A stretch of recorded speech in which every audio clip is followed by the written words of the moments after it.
¿Por qué quiero hacer la distinción semántica de la visión que tiene Estados Unidos, la ONU, etcétera, como multilateralismo y la que contraponemos como estrategia distinta a otros como pluripolarismo, pluricentrismo o multipolarismo, o como ustedes le quieran decir, o multilateralismo bueno, si quieren? Porque multilateralismo está hablando de muchos lados, pero de una sola cosa.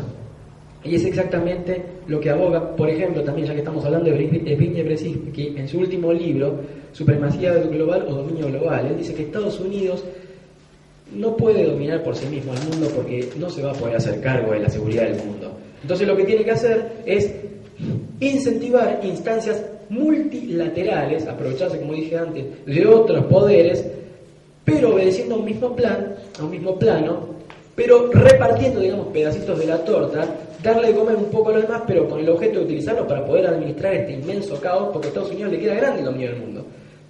Imagínense que Estados Unidos tiene el mismo presupuesto militar que todo el resto del mundo, aunque no lo puedan creer. Estados Unidos tiene el mismo presupuesto, y no sé si ahora con los aumentos que hubo en los últimos años, no sé si es mayor.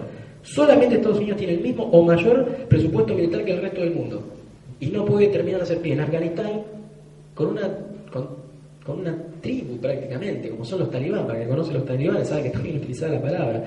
Ni en Irak, que es un caos.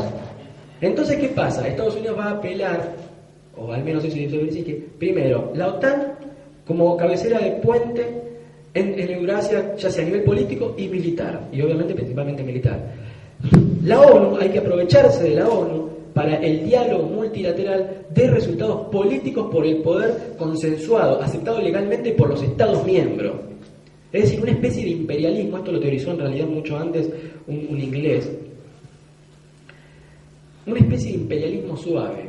No vamos a abundar en eso, pero una especie de imperialismo a través de organizaciones legales donde se adhiere a determinadas pautas impuestas por los países centrales, pero legalmente. Voy a poner un solo ejemplo. Pongamos por caso, a los países del norte no quieren que metamos manos, que los países del tercer mundo, los pobres, los excluidos del planeta, no quieren que utilicen sus recursos naturales. Entonces, ¿qué hacen? Inventan el engaña pichanga del ecologismo, financian una ONG para que haga una ONG ecologista internacional y financiada por ellos, para que digan, no, acá no hay que meter mano, hay que hacer lobby para que el Estado argentino, por ejemplo, declare toda esta zona una reserva natural cerca del lugar y el Estado argentino no puede hacer más uso de esos bienes. Y todo, pero ¿qué pasó? El Estado argentino adhirió legalmente porque se convenció en la comunidad, en la sociedad, en los medios de comunicación, infunden de que está bien cuidar el medio ambiente, pero nos están cortando la posibilidad, sin necesidad de contaminar, porque hay que cuidar el medio ambiente, de eso estamos totalmente convencidos. Nos estamos privando a nosotros mismos legalmente de utilizar un bien que corresponde a nuestro pueblo. Para eso han inventado el verso de los parques transfronterizos para la paz. Para eso han utilizado el verso de las reservas naturales, para eso han inventado el verso de los parques nacionales, para eso han inventado el verso de los patrimonios de la humanidad. Eso por poner un solo ejemplo entre varios. Lo que me queda solamente para ilustrar es cómo es el imperialismo suave, digamos, el imperialismo legal, o como lo utilizó ese inglés, que se llamó el imperialismo liberal, no liberal por ideológico, el imperialismo liberal en el sentido de justamente en el norte le dan el concepto de progre, justamente al revés, ¿no? De cómo legalmente, voluntariamente los estados adhieren a normas internacionales y se someten a determinadas cuestiones, pero voluntariamente. No hizo falta invadir a Argentina. Declararon la zona del acuífero guaraní, reserva patrimonio de la humanidad, y no vamos a sacar agua. Claro, el día que la necesiten van a venir ellos directamente a sacarla.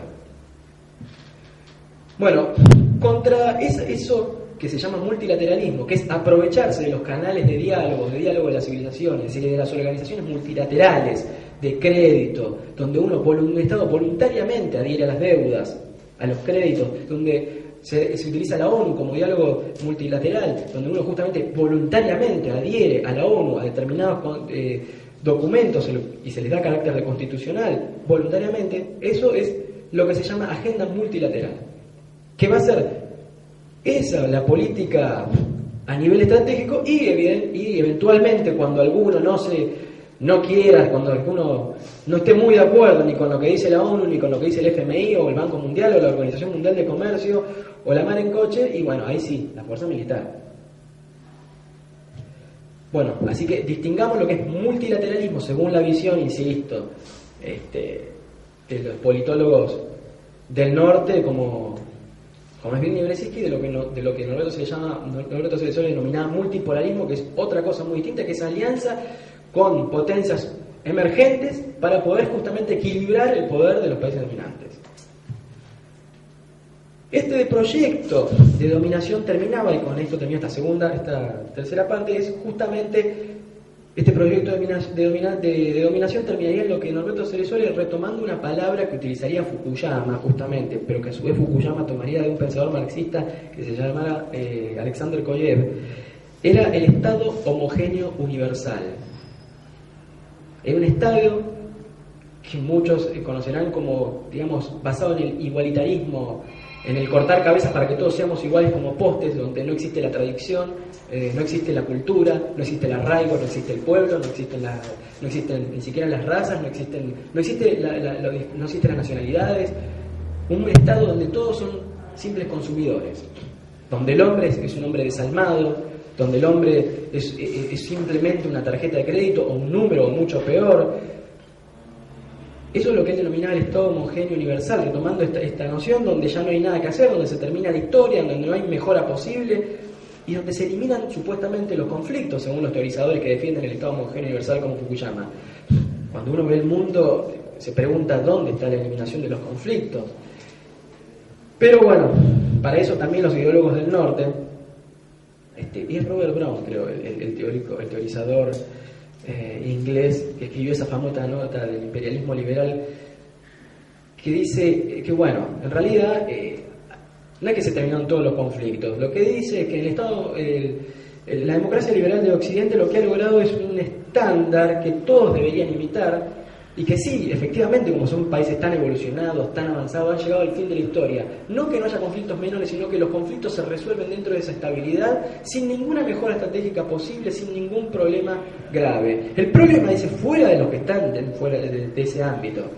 Y él va a decir, nosotros los estados, Robert Brown va a decir, nosotros los estados que adherimos a la democracia según los cánones occidentales, pertenecemos ya, no a la historia, no pertenecemos a la posmodernidad. Ya ni siquiera hasta la modernidad nos quedó chica, esto lo dicen hace rato, ¿no? Pertenecemos a la posmodernidad. El problema es que hay estados que todavía están en la modernidad, y peor, hay algunos que están en la premodernidad. Y bueno, dice, tendrían que leer la nota porque es de un realismo y de un pragmatismo terrible. La nota que hizo un escándalo bárbaro en Inglaterra, pero fue asesor inmediato de Tony Blair, premiado, etcétera, etcétera. Fue uno de los libros más importantes donde teorizó esto, que se llamaba... no lo recuerdo, bueno, no importa. La cuestión es que lo que dice es que si son otras realidades hay que actuar de otra manera. Y con los de la con los que están en la modernidad habrá que justamente utilizar este imperialismo light, la agenda multilateral que denominamos antes. Hay que utilizar las organizaciones multilaterales justamente para hacerlos aceptar cosas a través de sus propias legislaciones, de sus propios estados, para imponer las propias cosmovisiones, obviamente las medidas que nacen propiamente del norte. Y que respecto de los que están en la premodernidad, y bueno, la ley de la selva, dice Robert Brown, hay que actuar como una selva y hay que utilizar la fuerza. Lo dice así sin ningún problema. Y si hay que invadir países, hay que invadirlos. Bueno, ese es el pragmatismo del fin de la historia, del Estado homogéneo universal y de la posmodernidad, según la cosmovisión tan agradable de la democracia liberal occidental y su iluminismo rusoniano y volteriano.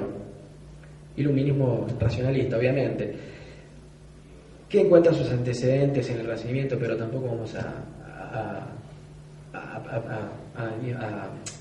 profundizar tanto. Quiero aclarar que cuando digo la democracia liberal basada en el iluminismo, me estoy refiriendo también en cualquiera de sus versiones desde las denominadas derecha e izquierda, nociones que para Norberto Ceresole obviamente eran simplemente accidentales e inexistentes. Nosotros, además era peronista, obviamente nosotros creemos en la tercera posición. Para nosotros es una falsa disyuntiva de una falsa dialéctica que genera el propio sistema para poder actuar mejor a nivel político, nada más.